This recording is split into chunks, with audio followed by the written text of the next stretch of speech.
On July 12th in 1389, King Richard II appointed Joffrey Chaucer to the position of Chief Clerk of the King's Work in Westminster. Chaucer, the middle-class son of a wine merchant, served as a page in an aristocratic household during his teens and was associated with the aristocracy for the rest of his life.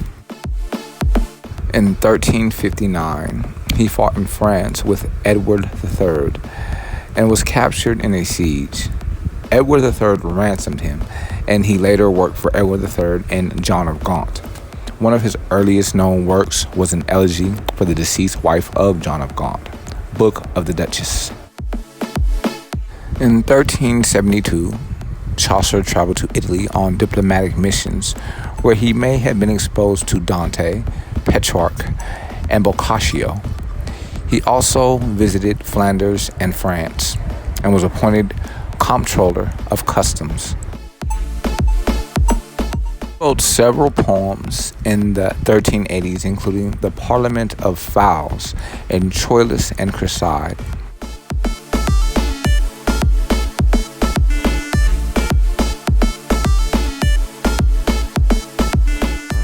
In the late 1380s or early 1390s, he began work on the Canterbury Tales, in which a mixed group of nobles, peasants, and clergy make a pilgrimage to the shrine of Thomas A. Becket in Canterbury. The work, a compilation of tales told by each character, is remarkable for its presentation of the spectrum of social classes. Although Chaucer intended the book to include 120 stories, he continued his eternity in 1399 with only 22 tales finished.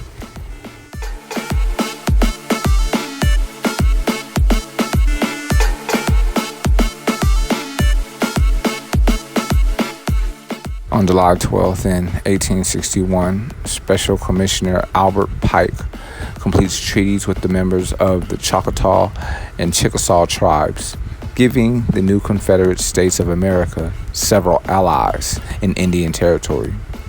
Some members of the tribes also fought for the Confederacy. Pike was a Boston native that went west in 1831 and traveled with fur trappers and traders. He settled in Arkansas and became a noted poet, author, and teacher. He bought a plantation and operated a newspaper, the Arkansas Advocate.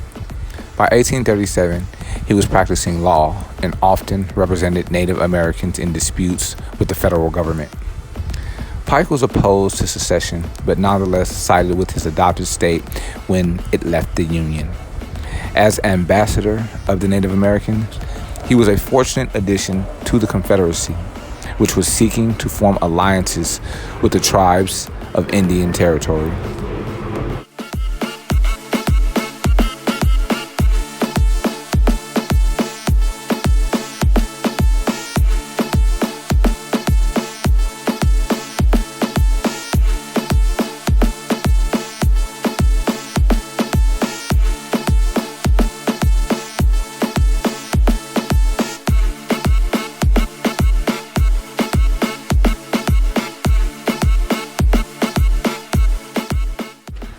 Besides agreements with the Choctaw and Chickasaw tribes, Pike also engineered treaties with the Creek, Seminole, Comanche, and Caddos, among others.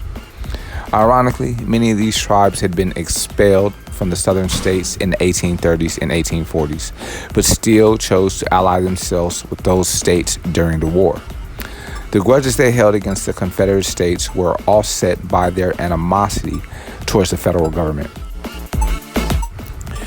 Native Americans were also bothered by Republican rhetoric during the 1860 election. Some of Abraham Lincoln's supporters, such as William Seward, argued that the land of the tribes in Indian Territory should be appropriated for distribution for white settlers.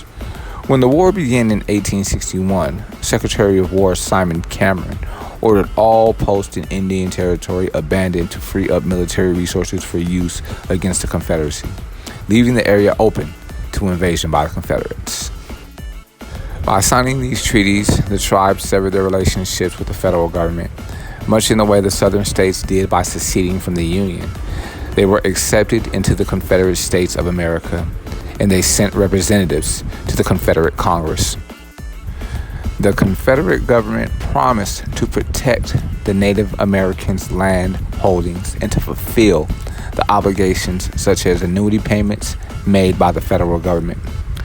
Some of these tribes even sent troops to serve in the Confederate Army, and one Cherokee, Stan Waite, rose to the rank of Brigadier General.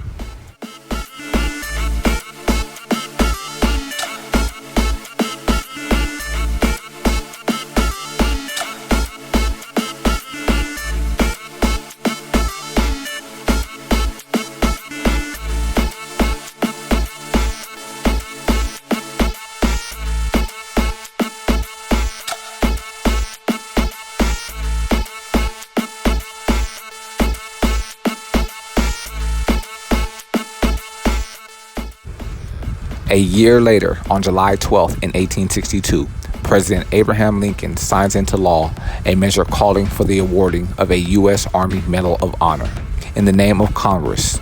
The previous December, Lincoln had approved a provision creating a U.S. Navy Medal of Valor, which was the basis of the Army Medal of Honor created by Congress in July 1862.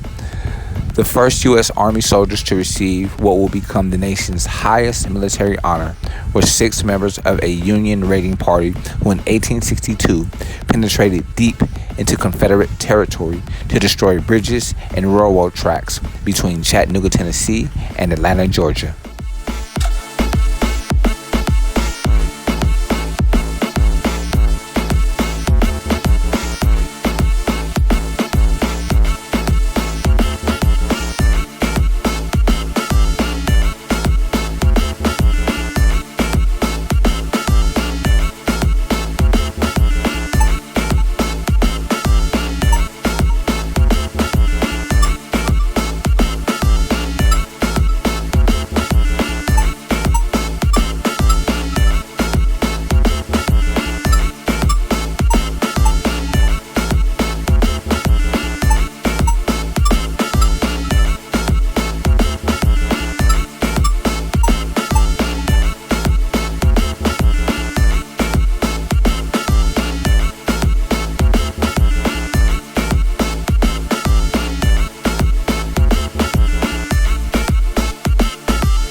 In 1863, the Medal of Honor was made a permanent military decoration available to all members, including commissioned officers, of the United States military.